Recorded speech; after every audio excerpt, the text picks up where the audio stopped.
शुभ प्रभात विद्यार्थी मित्रो. ज्ञान, विज्ञान आणि सुसंस्कार यासाठी शिक्षण प्रसार संस्थेचे संस्थापक, संकल्पक, शिक्षण महर्षी परमपूज्य डॉ. बापूजी साळुंखे, श्री स्वामी विवेकानंद शिक्षण संस्था कोल्हापूर संचलित श्री रामकृष्ण ज्युनियर कॉलेज नागठाणे, इयत्ता 11वी, विषय भूगोल. मी प्राध्यापक चिरमे SN.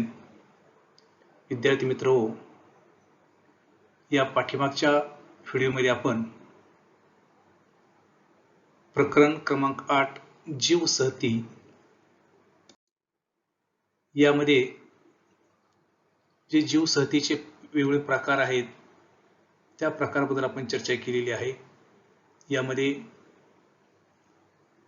उष्णकटिबंधीय वर्षावनांची जीवसहती, त्यानंतर उष्णकटिबंधीय वाळवंटी जीवसहती, त्यानंतर भूमध्य सागरी जीवसहती, सव्हाना जीवसहती, समशीतोष्ण कटिबंधीय पानझडी जीवसहती, अशा विविध प्रकारच्या जीवसहतींच्या बाबतीत आपण त्याचं स्थान विस्तार, त्या ठिकाणी राहणाऱ्या वनस्पती, त्या ठिकाणी राहणारं प्राणी जीवन, असणारं मानवी जीवन आणि काळाच्या ओघामध्ये या जीवसहतीमध्ये होत गेलेले जे काही बदल आहेत या सर्वांची आपण जी चर्चा पाठीमागे केलेली आहे. अशाच प्रकारची एक जीवसहती आज आपण पाहणार आहोत. प्रकरण क्रमांक 8 आहे आणि या प्रकरणाचं नाव आहे विद्यार्थी मित्र जीवसहती, किंवा आपण घटक म्हणूया जीवसहती, हे या प्रकरणाचं नाव आहे. आणि आज आपण जशा पाठीमागे जीवसहतीचे वेगवेगळे प्रकार पाहिले तशाच प्रकारची पुढची जीवसहती ही पाहणार आहोत. उपघटकाचं नाव आहे समशीतोष्ण गवताळ जीवसहती. तर या जीवसहतीबद्दल विद्यार्थी मित्र आज आपल्याला अभ्यास करायचा आहे. याच्यामध्ये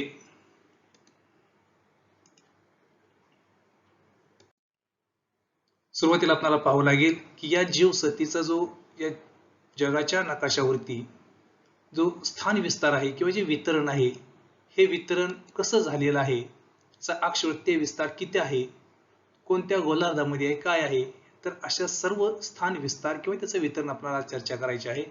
तर याचं जे स्थान विस्तार आहे, हा स्थान विस्तार उत्तर गोलार्ध आणि दक्षिण गोलार्ध या दोन्ही गोलार्धामध्ये सर्वसाधारणपणे 40 अंश ते 55 अंश दिलेले आहे बघा. 40 अंश ते 55 अंश अक्षवृत्त या दोन अक्षवृत्तांच्या दरम्यान या जीवसहतीचं वितरण झालेलं आहे. म्हणजेच या दोन अक्षवृत्तांच्या दरम्यान जे असणारं प्राप्त पर्यावरण आहे, या पर्यावरणाला अनुसरून या ठिकाणी या जीवसहतीमध्ये आढळणाऱ्या प्राण्यांचं, वनस्पतींचं आणि मानवाचं जे काही जीवन आहे, हे जीवन काय झालेलं आहे, निर्माण झालेलं आपल्याला आढळतं.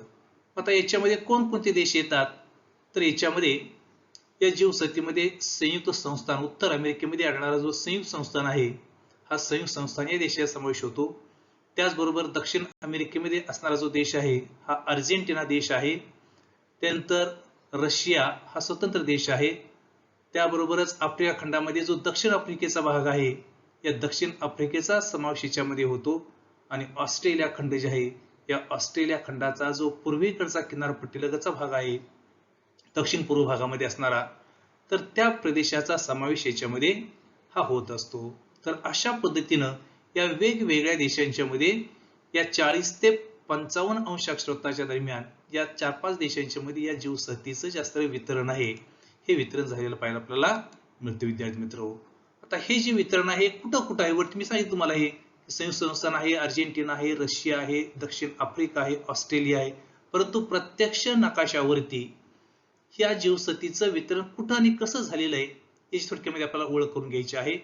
या ठिकाणी हा जगाचा नकाशा दाखवलेला आहे आणि या नकाशामध्ये जे काही या जीवसहतीमध्ये आढळणारे जे जीवसहतीचे वेगवेगळे प्रकार आहेत, जे मग तुम्हाला मी सुरुवातीला सांगितले, आपण पाहिलेले, तर त्या सगळ्या प्रकारांचे वितरण या संपूर्ण जगाच्या आराखड्यामध्ये कोणकोणत्या राष्ट्रामध्ये, कोणकोणत्या खंडामध्ये, कुठं कशा पद्धतीनं झालेलं आहे, याची माहिती या नकाशामध्ये दाखवलेली आहे.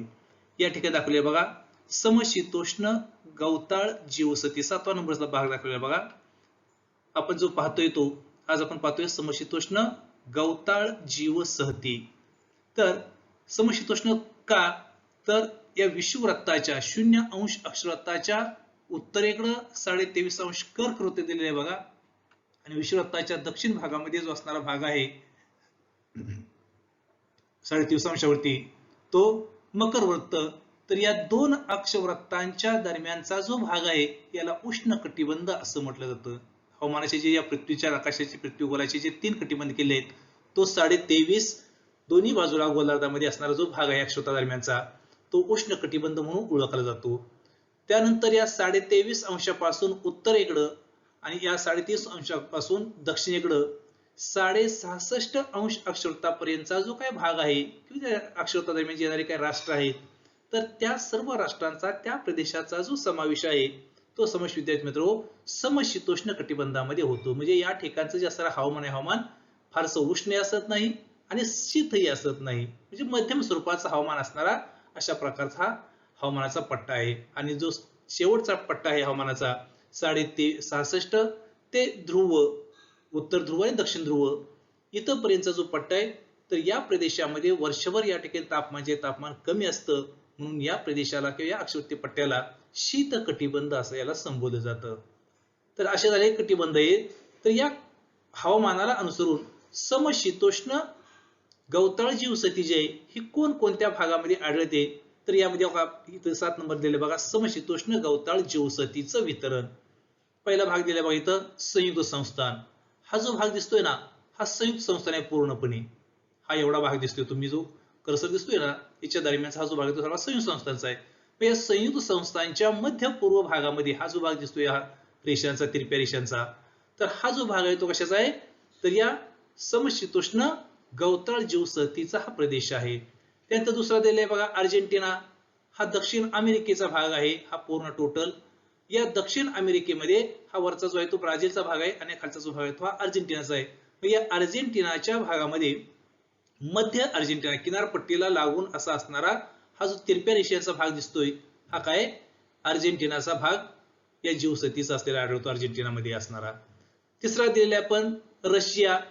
हा रशियाचा जो मध्य रशियाचा भाग आहे, उत्तर रशियाचा नव्हे, हा जो मध्य रशियाचा भाग आहे हा दिसतो पूर्णपणे ह्या कर्सरच्या अंतर्गत भागातला हा संपूर्ण भाग आहे या समशीतोष्ण गवताळ जीवसतीचा आहे. कारण हा संपूर्ण भाग कसा आहे 40 ते 55° अक्षवृत्ताच्या दरम्यानचा हा भाग आहे. तर रशियामध्ये हा विस्तृत मोठा अशा प्रकारचा हा भाग या जीवसतीने व्यापलेला आहे.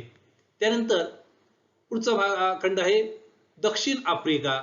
हे पूर्णपणे आफ्रिका खंड आहे विद्यार्थी मित्रो. आणि या दक्षिण आफ्रिका खंडामध्ये या दक्षिण आफ्रिकेमध्ये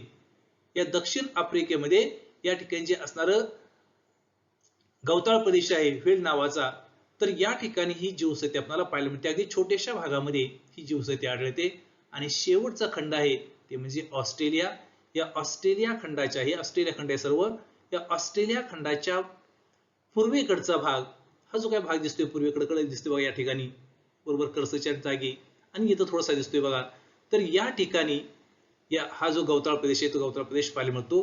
तर या पद्धतीनं या 5 खंडांच्या मध्ये उत्तर अमेरिका, दक्षिण अमेरिका, त्यानंतर आशियाचा भाग किंवा याला आपण युरेशिया असं म्हणतो, रशियाचा भाग, त्यानंतर आफ्रिका खंड आणि ऑस्ट्रेलिया या 5 खंडांच्या मध्ये या जीवसतीचं जे असणारे वितरण आहे ते वितरण विद्यार्थी मित्र झाले आपल्याला आढळतं. नकाशा भरा.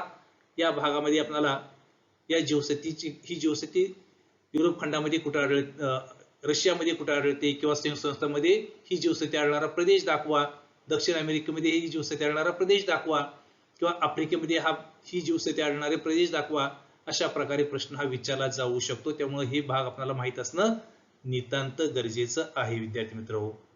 तर अशा पद्धतीने या जीवसतीचं वितरण या जगामध्ये या वेगवेगळ्या खंडामध्ये या 40 ते 55° अक्षवृत्तांच्या दरम्यान हे झालेलं आपल्याला आढळतं विद्यार्थी मित्र.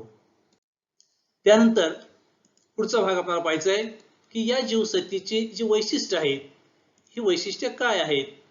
तर याच्यामध्ये पहिलं वैशिष्ट्य आपल्याला सांगता येऊ शकेल की या जीवसतीमध्ये या प्रदेशामध्ये 40 ते 55° अक्षवृत्ताच्या दरम्यान जे आढळणारे प्रदेश आहेत तर त्या जीवसतीमध्ये जे त्या प्रदेशाचं जे असणारं हवामान आहे हे हवामान कशा प्रकारचं आहे तर त्या ठिकाणी सर्वसाधारणपणे उन्हाळा आणि शीत हिवाळा म्हणजे उन्हाळ्याची जी तीव्रता आहे किंवा उन्हाळ्यामध्ये जे असणारं तापमान आहे, दैनिक तापमान असेल, तर ते दैनिक तापमान हे फारसं असत नाही, किंवा या जीवसत्तीमध्ये असणारे जे वार्षिक सरासरी जे तापमान आहे, हे तापमान सुद्धा विद्यार्थी मित्र जास्त आढळत नाही. जे साधारण, जास्त उन्हाळाही नाही, जास्त थंड नाही, अशा प्रकारचं सर्वसाधारण किंवा मध्यम म्हणूया आपण याला, मध्यम स्वरूपाचा उन्हाळा या ठिकाणी जाणवतो. आणि हिवाळे मात्र काय असे असतात, शीत स्वरूपाचे असतात, लक्षात ठेवा. तर शीत स्वरूपाचे जे उन्हाळे हे या जीवसत्तीमध्ये आपल्याला पाहायला मिळतात. म्हणजे या ठिकाणी उन्हाळा कमी आणि हिवाळा जास्त अशा प्रकार असल्यामुळे या ठिकाणी जी दैनिक तापमान कक्षा जी आहे विद्यार्थी मित्र, ही तापमान कक्षा कशी असते, जास्त आढळते. त्यानंतर दुसरं वैशिष्ट्य आपल्याला सांगता येऊ शकेल की वार्षिक तापमान कक्षा जी आहे ही तापमान कक्षा या ठिकाणी जास्त असते. हे जास्त का असते, तर दिवसाचं जे तापमान आहे, हे दिवसाचं तापमान या प्रदेशामध्ये वर्षाचे जे 365 दिवस आहेत, या 365 दिवसामध्ये जे दिवसाचं तापमान आहे, हे तापमान उन्हाळा मध्यम स्वरूपात असल्यामुळे दिवसाचं तापमान फारसं वाढत नाही. मात्र रात्रीचं जे काही तापमान आहे, हे रात्रीचं तापमान मात्र बरचसं कमी होतं.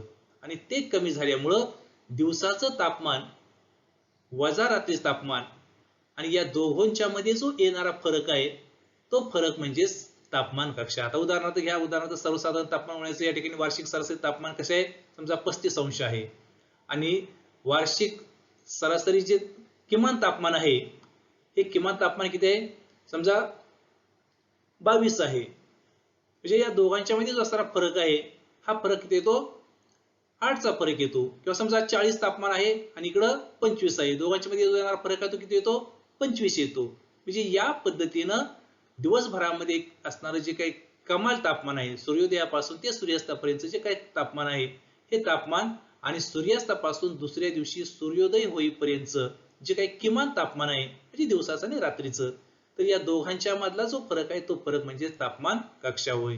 तर अशा पद्धतीने या ठिकाणची जी वार्षिक तापमान कक्षा आहे, ही कक्षा काही विद्यार्थी मित्र जास्त आहे. त्यानंतर आपल्याला तिसरं गोष्ट सांगता येऊ शकेल की या ठिकाणचे असणारे जे वार्षिक सरासरी पर्जन्य आहे, हे पर्जन्य हे 50 सेंटीमीटर, वर्षभरामध्ये जे काही वेगळ्या काळामध्ये पडणारा जो पाऊस आहे, त्या पावसाचं प्रमाण हे 50 सेंटीमीटर. म्हणजेच या भागामध्ये सर्वसाधारणपणे 75 सेंटीमीटर पेक्षा जर पाऊस कमी असेल, तर अशा प्रदेशाला आपण काय म्हणतो, आवर्षण प्रदेश किंवा कमी पावसाचा प्रदेश, अत्यल्प कमी पावसाचा प्रदेश आपल्याला म्हटलं जातं. तर या ठिकाणी जो पाऊस पडतो, हा पाऊस किती पडतो, वर्षभरामध्ये 50 सेंटीमीटर एवढा पाऊस हा पडतो. त्यामुळे या ठिकाणी फारसा पाऊस हा पडत नाही. मात्र तरी सुद्धा या ठिकाणी हिवाळी शीत असल्यामुळं या ठिकाणी जी काही जीवसत्ती आहे, जी वनस्पती जीवन आहे, हे मात्र चांगल्या प्रकारचं आपल्याला पाहायला मिळतं.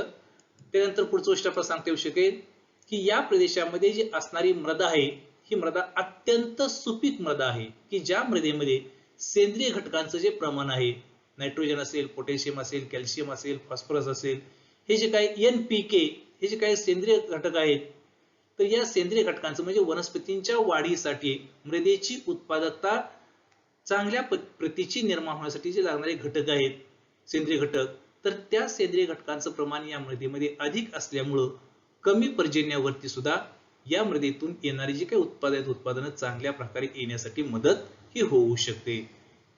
तर अशा पद्धतीने आपल्याला हे एक त्याचं वैशिष्ट्य सांगता येऊ शकेल. आता या विभागामध्ये आणणारे, आता हे आपण पाहिलं काय सगळं, तर या प्रदेशामध्ये असणारे जे काय पर्यावरण आहे, हे पर्यावरण ही या प्रकारचं असलेलं आपल्याला साधारण उन्हाळा, शीत, हिवाळे, वार्षिक तापमान कक्षा जास्त, वार्षिक सरासरी पर्जन्य हे मध्य कमी स्वरूपाचं, मात्र सुपीक मृदा आणि सेंद्रिय घटकांनी युक्त अशा प्रकारची मृदा, अशी ही या जीवसत्ती म्हणजे जी काही वैशिष्ट्य आहेत, ही वैशिष्ट्य पाहिली. किंवा त्या ठिकाणची असणारी प्राप्त परिस्थिती, प्राकृतिक जे घटक आहेत, हे प्राकृतिक घटकांचं वितरण हे या प्रकारे असलेलं आपल्याला आढळतं. मग याच्यावरती आधारित अशा प्रकारची जी काही वनस्पती जीवन आहे, हे वनस्पती जीवन कशा प्रकारचं असेल, तर याच्यामध्ये या प्रदेशामध्ये बहुतेक सर्वत्र बारमाही गवत आढळते. आता गवतच का आढळतं विद्यार्थी मित्र, तर या भागामध्ये जे पावसाचं प्रमाण आहे, हे पावसाचं प्रमाण कमी असल्यामुळं या भागामध्ये मोठमोठे जे काही वृक्ष आहेत, हे वृक्ष आपल्याला पाहायला मिळत नाहीत. म्हणजेच सर्वसाधारणपणे वृक्षांचं प्रमाण, झाडांचं प्रमाण हे तुलनेनं गवताच्या अत्यंत कमी असलेलं आपल्याला आढळतं. जसं विषुववृत्तीय वनांच्या मध्ये, वर्षावनांच्या मध्ये वार्षिक सरासरी पर्जन्य हे भरपूर असतं, आर्द्रता भरपूर असते, तापमान भरपूर असतं. त्याच्यामुळे या ठिकाणी जसे घनदाट अशा प्रकारची वन किंवा घनदाट अशा प्रकारची अरण्य आपल्याला पाहायला मिळतात, तसं या भागामध्ये पावसाचंच प्रमाण मुळात कमी असल्यामुळं या ठिकाणी जे मोठे वृक्ष आहेत या मोठ्या वृक्षांच्या तुलनेमध्ये त्या गवताला लागणारा जे पाऊस आहे तो पाऊस या ठिकाणी पुरेसा असल्यामुळं, त्याचबरोबर शीत हिवाळे असल्यामुळं या ठिकाणी हे जे आढळणारं गवत आहे हे गवत 12 महिने आपल्याला आढळतं, हिरवगार असं असणार.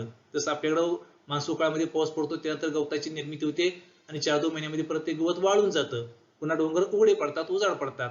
तसं या प्रदेशामध्ये असणारा जो काय प्रदेश आहे या प्रदेशामध्ये आपल्याला 12 महिने गवताची उपलब्धता पाहायला मिळते, कारण हिवाळ्यामध्ये त्या गवताला चांगल्या प्रकारचं हवामान प्राप्त होतं, पाऊस या ठिकाणी मध्यम स्वरूपाचा आहे आणि शिवाय सगळ्यात महत्त्वाची गोष्ट म्हणजे सुपीक जी मृदा आहे सेंद्रिय घटकयुक्त त्या मृदेचा फायदा या गवताची 12 महिने निर्मिती होण्यासाठी चांगल्या प्रकारे फायदा होऊ शकतो. तर अशा पद्धतीनं या जीवसत्तेमध्ये बऱ्याचशा भागामध्ये सर्वत्रच म्हणूया आपण सर्वत्रच या ठिकाणी वृक्षांच्या तुलनेमध्ये काय होतं, गवताचं जे प्रमाण आहे हे प्रमाण जास्त प्रमाणामध्ये आपल्याला आढळतं. त्यानंतर त्या गवताचं वैशिष्ट्य सांगायचं झालं तर जे निर्माण होणारं उत्पादित होणारं जे गवत आहे या प्रदेशामध्ये या जीवसत्तेमध्ये ते गवत मऊ आणि लुसलुशीत असं जाडं भरडं चरबट अशा प्रकारचं गवत की जे प्राणी खाऊ शकणार नाहीत, तर अतिशय मऊ स्वरूपाचं आणि लुसलुशीत अशा प्रकारचं पौष्टिक अशा प्रकारचं योग्य चव असणार असं प्रकारचं हे जे गवत आहे हे गवत या जीवसत्तेमध्ये आपल्याला पाहायला मिळतं. आणि मग सांगितल्या पद्धतीनं या जीवसत्तेमध्ये वृक्ष आणि झाडांचं प्रमाण हे अत्यंत कमी असतं, विरळ एकदम वृक्ष आपल्याला या ठिकाणी पाहायला मिळतात. तर अशा पद्धतीनं या जीवसत्तेमध्ये आपल्याला एकच गोष्ट सांगता येऊ शकेल की या जीवसत्तेमध्ये आपल्याला 12 महिने गवत आढळतं किंवा या जीवसत्तेमध्ये गवत हे याचं प्रमुख वैशिष्ट्य आहे आणि ते गवत कसं आहे अतिशय चांगल्या प्रकारचं उच्च प्रतीचं गवत या ठिकाणी म्हणजे जनावरांच्या दृष्टिकोनातून या ठिकाणी चांगल्या प्रकारचं गवत या ठिकाणी आपल्याला आढळतं. तर याच्यामध्ये जे गवताचे प्रकार आहेत याच्यामध्ये दोन तीन प्रकारचे गवताचे प्रकार आहेत. याच्यामध्ये पहिला प्रकार आहे याला सुई तृण किंवा निडल ग्रास असं म्हटलं जातं. तर ज्या गवताच्या पानांचा आकार किंवा जी रुंदी आहे ही रुंदी अगदी बारीक असते, सुईसारखी अगदी अरुंद पाती या गवताची जी पाती आहेत ही अतिशय अरुंद असतात, अशी पसरट गवताची पाती असते किंवा पानं म्हणूया आपण त्याला.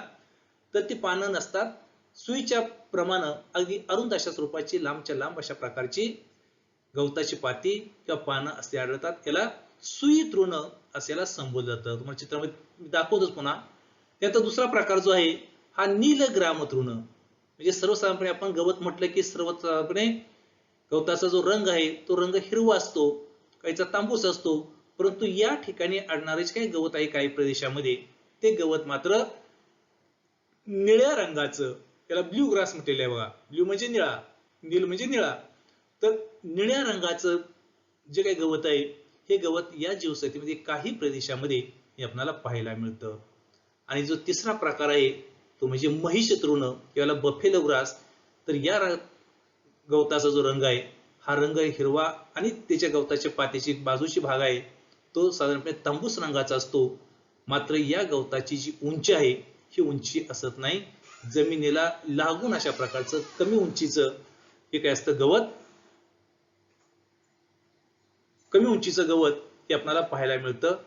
आणि हे जे गवत आहे हे गवत गायी म्हशी जे आहेत यांचं आवडतं खाद्यान्न म्हणून या ठिकाणी ओळखलं जातं, कारण गायी म्हशी जे आहेत त्या जमिनीला लागून जे कमी उंचीचं गवत असतं त्या त्यांचं आवडतं गवत असतं किंवा खाद्य असतं, म्हणून त्याला बफेलो ग्रास किंवा हे गवत मोठ्या प्रमाणामध्ये या गायी म्हशी खात असतात म्हणून याला बफेलो ग्रास किंवा महिष तृण असे म्हटलेलं आहे. तर तुम्हाला या गवताचे जे प्रकार आहेत ते प्रकार तुम्हाला याच्यावरून लक्षात आले असतील. तर आणखी याच्यामध्ये आपल्याला तुम्हाला चित्र दाखवतोय मी.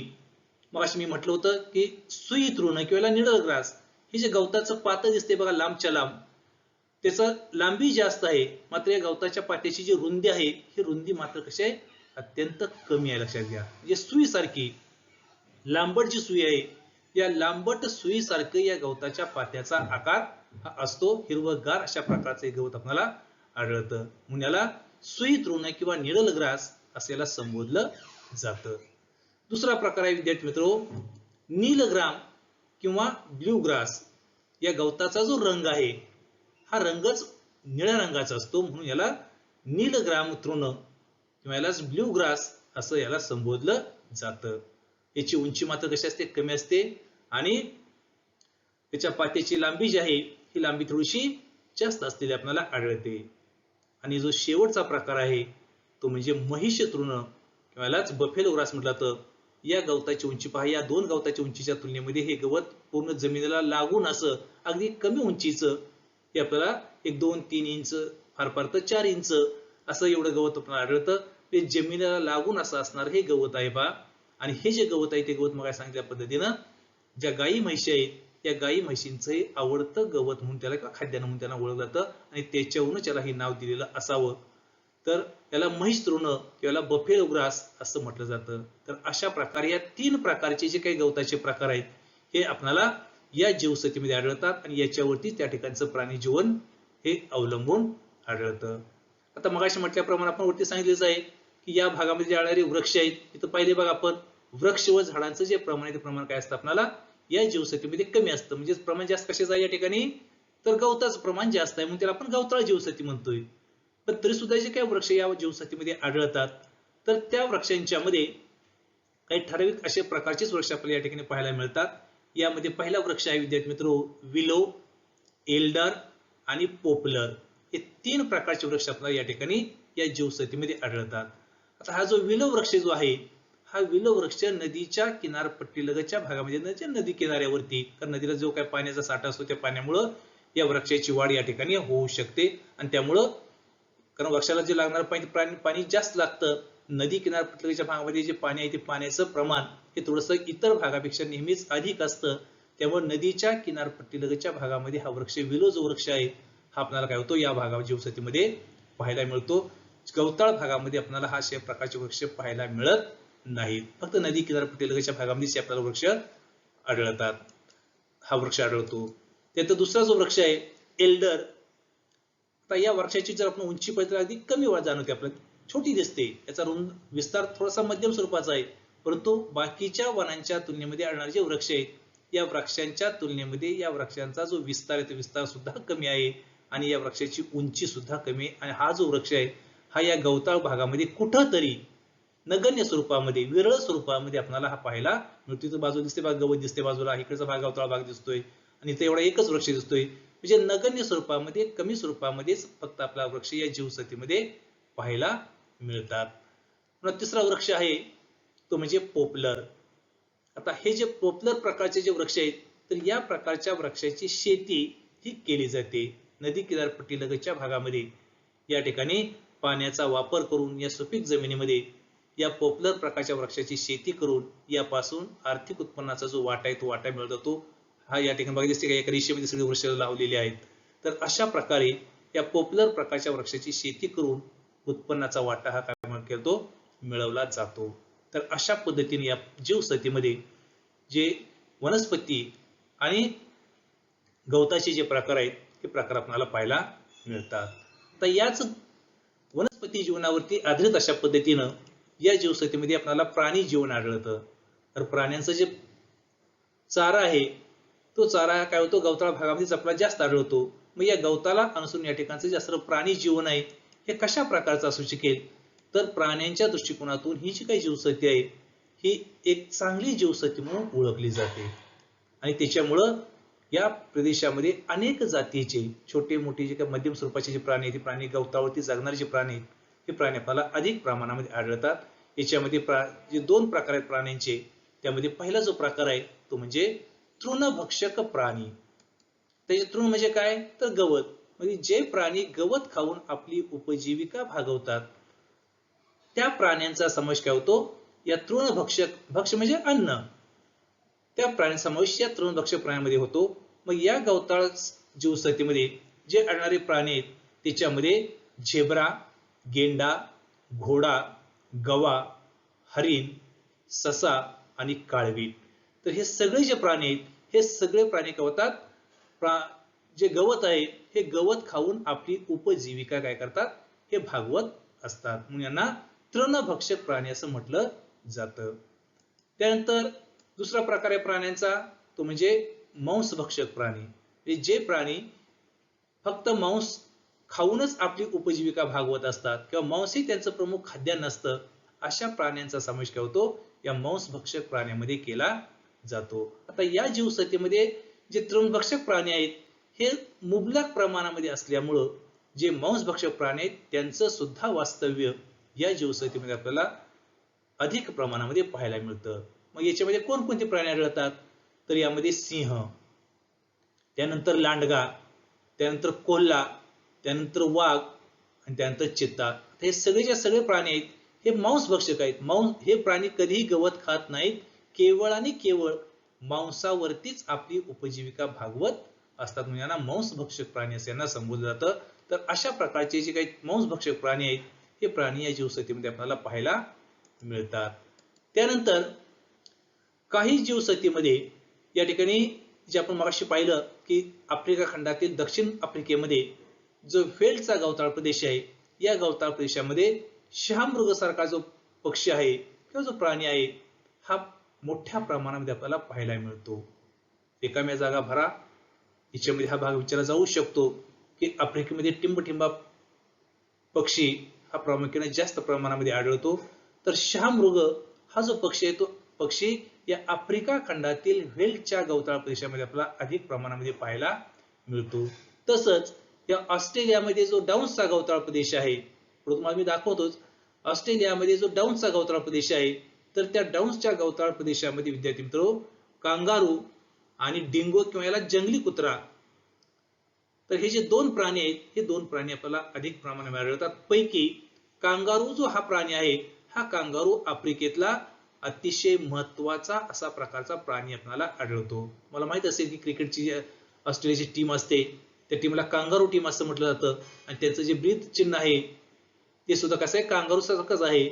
तर आफ्रिकेतला अतिशय महत्वाचा असा प्रकारचा प्राणी म्हणून या कांगारूला ओळखलं जातं. किंवा याच्यामध्ये मग असं म्हटल्याप्रमाणे ऑस्ट्रेलियातील डाऊन्स गवताळ प्रदेशामध्ये टिंबटिंब हा प्राणी जास्त आढळतो. एक दोन चार प्राण्यांची नावं देतील आणि त्याच्यामध्ये कांगारू देतील.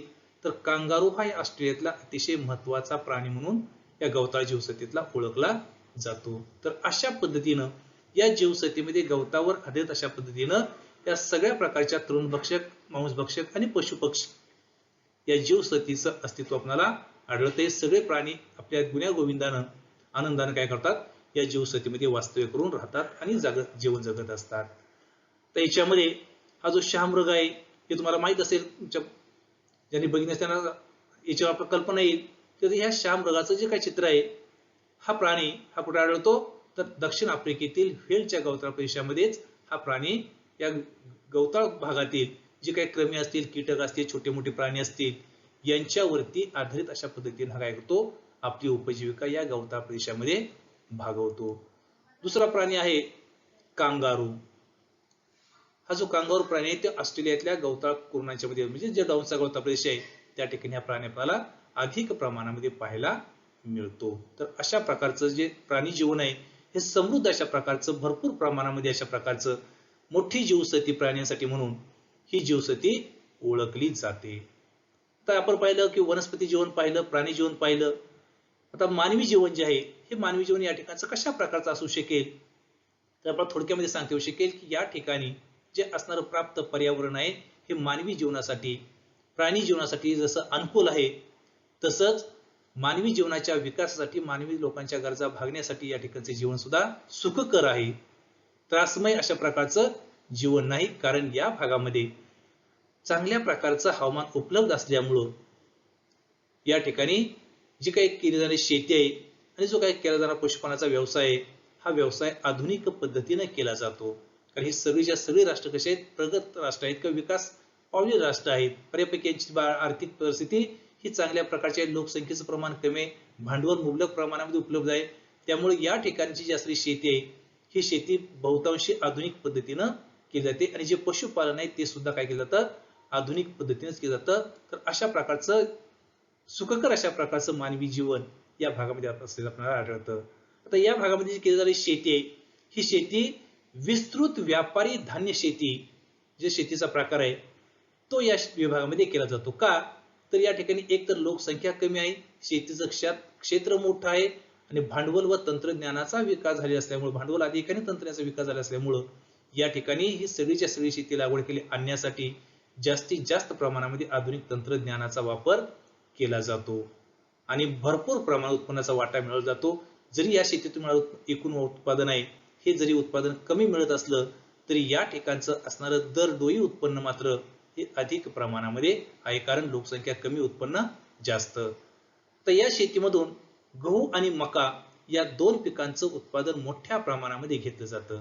तर या शेतीमध्ये जो शेतीचा आकार आहे हा आकार साधारणपणे 450 हेक्टर पासून ते 1600 हेक्टर पर्यंत एवढा विस्तृत किंवा मोठा असतो आणि त्याच्यामुळं शेतीतली बहुतांशी कामं म्हणण्यापेक्षा जवळजवळ सगळी कामं ही यंत्राच्या माध्यमातून केली जातात. अगदी लागवड करण्यापासून, पेरणी करण्यापासून, कापणी करणे, मळणी करणे, सगळीच्या सगळी कामं ही यंत्राच्या माध्यमातून केली जातात. तर अशा पद्धतीनं या शेतीतलं जे मुख्य पीक आहे हे मुख्य पीक कुठलं आहे? गहू. विस्तृत व्यापारी धान्य शेतीमध्ये जर कोणतं मुख्य पीक असेल तर गहू या शेतीतलं मुख्य पीक आहे. रिकाम्या जागा भरायच्यामध्ये हा भाग विचारला जाऊ शकतो.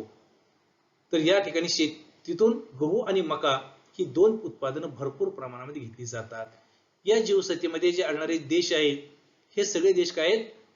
आता जे आपण बघितलं की उत्तर अमेरिकेतील संयुक्त संस्थान आहे, अर्जेंटिना आहे, रशियातले काही भाग आहे, आफ्रिकेचा काही भाग आहे, ऑस्ट्रेलियाचा काही, ही जी सगळी राष्ट्र आहेत ही सगळी राष्ट्र काय करतात? मोठ्या प्रमाणामध्ये अन्नधान्य उत्पादन घेतात आणि त्यांची निर्यात करतात. का? तर या देशामध्ये लोकसंख्येचं प्रमाण कमी आहे, त्यांची अन्नाची गरज आहे ती कमी आहे, म्हणून जे शिल्लक राहिले जे काय अन्नधान्य आहे याची निर्यात करतात. कारण या शेतीचा मुख्य उद्देशच आहे की व्यापारी शेतीत दिले आपण विस्तृत व्यापारी म्हणजे अधिक पैसा मिळवणे, व्यापार करणे हाच या शेतीचा उद्देश असल्यामुळं, हेतू असल्यामुळं जे उर्वरित शिल्लक राहिले जे काही धान्य आहे हे धान्य परकीय देशात निर्यात करून त्या देशाकडून मोठ्या प्रमाणामध्ये परकीय चलन जे आहे हे काय करतात? मिळवत असतात. याच्यामध्ये संयुक्त संस्थान आहे, अर्जेंटिना आहे, रशिया आहे, या देशांचा समावेश काय होतो? या निर्यातदार देशांच्या मध्ये केला जाऊ शकतो किंवा केला जातो. त्याच पद्धतीनं या ठिकाणी जे पशुपालन आहे हे पशुपालन सुद्धा व्यापारी तत्वावरती केलं जातं. लक्षात घ्या, व्यापारी तत्वावरती म्हणजे काय? तर त्या पशूंची जोपासना करत असताना त्या पशुपासून आपल्याला उत्पन्नाचा वाटा जास्तीत जास्त कसा मिळेल या हेतून या ठिकाणी या पशूंची जोपासना केली जाते. मग आता समजा गायी म्हैशी असते यांच्यापासून जे काही दूध आहे हे दूध आपल्याला अधिक कसे मिळेल, त्याचबरोबर मांस उत्पादन अधिक कसं मिळेल, जे मेंढी असते त्या मेंढीपासून आपल्याला लोकर अधिक कशी मिळेल, उत्पन्नाचा वाटा यांच्यापासून अधिक कसा मिळेल, या हेतून या ठिकाणी या प्रत्येक प्राण्यांची जी जोपासना काय केली जाते. उदाहरणार्थ अर्जेंटिनामध्ये मांस उत्पादन जे आहे या मांस उत्पादनासाठी पशूंची जोपासना केली जाते. मग ते मांस उत्पादन त्या प्राण्यांचं वाढावं, त्याचं वजन वाढावं या हेतून त्या ठिकाणी काय केलं? या शेतीमध्ये अल्फाल्फा नावाचं जे काही गवत आहे या गवताची लागवड करून तो चारा गवताचा या पशूंना दिला जातो आणि त्यामुळे त्या प्राण्यांना मांस जे आहे या मांसाची वाढ होऊन उत्पन्नाचा वाटा वाढण्यासाठी उपयोग होतो. त्याच पद्धतीने दुधासाठी सुद्धा काय केलं जातं? या अशा विविध प्रकारच्या गवताची शेतीमध्ये लागवड करून त्या ठिकाणी तो चारा प्राण्यांना दिला जाऊ शकतो. तर अशा पद्धतीने पशुपालनाचा मुख्य उद्देश काय? तर अधिक उत्पन्न घेणे, पैसा मिळवणे हाच या शेतीचा मुख्य उद्देश असलेला आपल्याला आढळतो. तसंच ऑस्ट्रेलियामध्ये आढळणारी जी मरिनो मेंढी आहे या मरिनो जातीची जी मेंढी आहे ही या मेंढीची जी लोकर जगात सर्वात उच्च प्रतीची, अधिक पैसा मिळवून देणारी, अधिक किंमत मिळवून देणारी लोकर म्हणून या मेंढीच्या लोकरीला ओळखलं जातं. तरी मेरिनो मेंढीची जोपासना करून त्यापासून मोठ्या प्रमाणामध्ये लोकर उत्पादन घेऊन त्या लोकरीची निर्यात काय केली जाते? जगभर केली जाते. तर अशा पद्धतीनं शेती व्यवसाय आणि पशुपालन हे दोन्ही व्यवसाय या भागातील लोक हे व्यापारी तत्वावरती करून मुबलक प्रमाणामध्ये काय करतात? उत्पन्नाचा वाटा हा प्राप्त करून घेत असतात. त्याच पद्धतीनं आता जे आपण पाहिलं की मगापासून मी सांगतोय की हे गवताळ प्रदेश आहेत, ते गवताळ प्रदेश आहेत. तर कोणकोणते गवताळ प्रदेश आहेत? त्यामध्ये पहिला गवताळ प्रदेश आहे बघा, प्रेरी गवताळ प्रदेश. आता तो कुठे तुम्हाला मी नंतर दाखवतो. प्रेरी गवताळ प्रदेश कुठं आहे? उत्तर अमेरिकेमधील जे संयुक्त संस्थान आहे या राष्ट्रामध्ये, या प्रदेशामध्ये अमेरिकेच्या हा काय प्रेरी गवताळ प्रदेश आहे. त्यानंतर दुसरा जो गवताळ प्रदेश आहे तो दक्षिण अमेरिकेमध्ये अर्जेंटिना जो आहे या अर्जेंटिना राष्ट्राच्या काही भागामध्ये हा पंपाज नावाचा जो गवताळ प्रदेश आहे तो पसरलेला आहे. त्यानंतर जो तिसरा गवताळ प्रदेश आहे स्टेपचा गवताळ प्रदेश हा रशियाच्या भागामध्ये हा पसरलेला, तुम्हाला नकाशामध्ये दाखवतो मी ते. त्यानंतर पुढचा जो गवताळ प्रदेश आहे फेल्ड हा दक्षिण आफ्रिका खंडामध्ये हा गवताळ प्रदेश काय झालेला आहे, पसरलेला आहे. आणि पाचवा जो आहे तो ऑस्ट्रेलियामधील डाऊन्स गवताळ प्रदेश, या डाऊन्स नावाने तो ओळखला जातो. तर ऑस्ट्रेलियाच्या पूर्व भागामध्ये हा गवताळ प्रदेश काय झालेला आहे, पसरलेला आहे किंवा वितरित झालेला आहे. तर हे जे गवताळ प्रदेश तुम्हाला मी सांगितले, तर ते या जगाच्या आराखड्यामध्ये त्या त्या खंडामध्ये त्या त्या प्रदेशामध्ये कुठं कुठं आहेत हे तुम्हाला मी दाखवतो. आपण पहिला पाहिला होता की उत्तर अमेरिकेतील संयुक्त संस्थानांमधील प्रेरी गवताळ प्रदेश दिलेला बघा, प्रेरी. तर हा जो गवताळ प्रदेश आहे, हा गवताळ प्रदेश या ठिकाणी हा असा संयुक्त संस्थानांचा जो मध्यवर्ती भाग आहे, या मध्यवर्ती भागामध्ये हा गवताळ प्रदेश पसरलेला आहे. विद्यार्थी मित्रो, यापैकी एखादा तरी गवताळ प्रदेश तुम्हाला परीक्षेमध्ये निश्चितपणाने विचारला जाऊ शकतो. त्यामुळे काळजीपूर्वक हा जो आराखडा आहे तो आराखडा पहा आणि नकाशा आपल्या वहीमध्ये तो भरून ठेवा. तर उत्तर अमेरिकेमधील संयुक्त संस्थांमधील हा प्रेरीचा गवताळ प्रदेश आहे. दुसरा आपण गवताळ प्रदेश पाहिला दक्षिण अमेरिकेमधील अर्जेंटिनामध्ये असणारा पंपाजचा गवताळ प्रदेश. हे अर्जेंटिना राष्ट्र आहे. अर्जेंटिनाचा हा जो मध्य पूर्व भाग आहे, ही किनारपट्टीलगतचा भाग आणि हा अंतर्गत भाग, तर या ठिकाणी हा बरोबर मध्यवर्ती भागामध्ये उत्तर मध्य भागामध्ये हा अर्जेंटिनातील पंपाजचा गवताळ प्रदेश काय झालेला आहे, हा पसरलेला आहे. तिसरा गवताळ प्रदेश आहे स्टेप्सचा गवताळ प्रदेश. कुठे आहे स्टेप्सचा गवताळ प्रदेश, तर रशिया. हा वरचा जो भाग आहे तो युरेशिया म्हणतो आपण, आणि अंतर्गत जो भाग आहे त्याचा तो रशियाचा भाग आहे, चीनच्या उत्तरेकडचा भाग. तर हा जो संपूर्ण प्रदेश आहे, हा संपूर्ण अरुंद परंतु लांब अशा प्रकारचा जो भाग आहे, हा काय स्टेप्सचा गवताळ प्रदेश आहे. तुम्हाला मागाशी म्हटलं होतं मी की जगातला सगळ्यात विस्तृत गवताळ प्रदेश आहे. तर असा लांबच्या लांब अरुंद पट्ट्यामध्ये हा पसरलेला हा स्टेप्सचा गवताळ प्रदेश आहे. त्यानंतर चौथा पाहिला होता आपण फेल्ड. कुठं आहे तो, आफ्रिका खंड. हे तो पूर्ण आफ्रिका खंड आहे पहा. आणि या आफ्रिका खंडाच्या दक्षिण भागामध्ये हे जे दक्षिण आफ्रिका हे राष्ट्र आहे, तर या ठिकाणी या फेल्डचा गवताळ प्रदेश हा या ठिकाणी आहे, लक्षात ठेवा. आणि शेवटचा आहे पाचवा, तो म्हणजे डाऊन्सचा गवताळ प्रदेश. ऑस्ट्रेलियाचा हा जो पूर्व भाग आहे, या पूर्व भागापासून अंतर्गत भागामध्ये अगदी नजीकच हा काय ऑस्ट्रेलियातला हा डाऊन्सचा गवताळ प्रदेश आहे. हा छोटासा गवताळ प्रदेश आहे.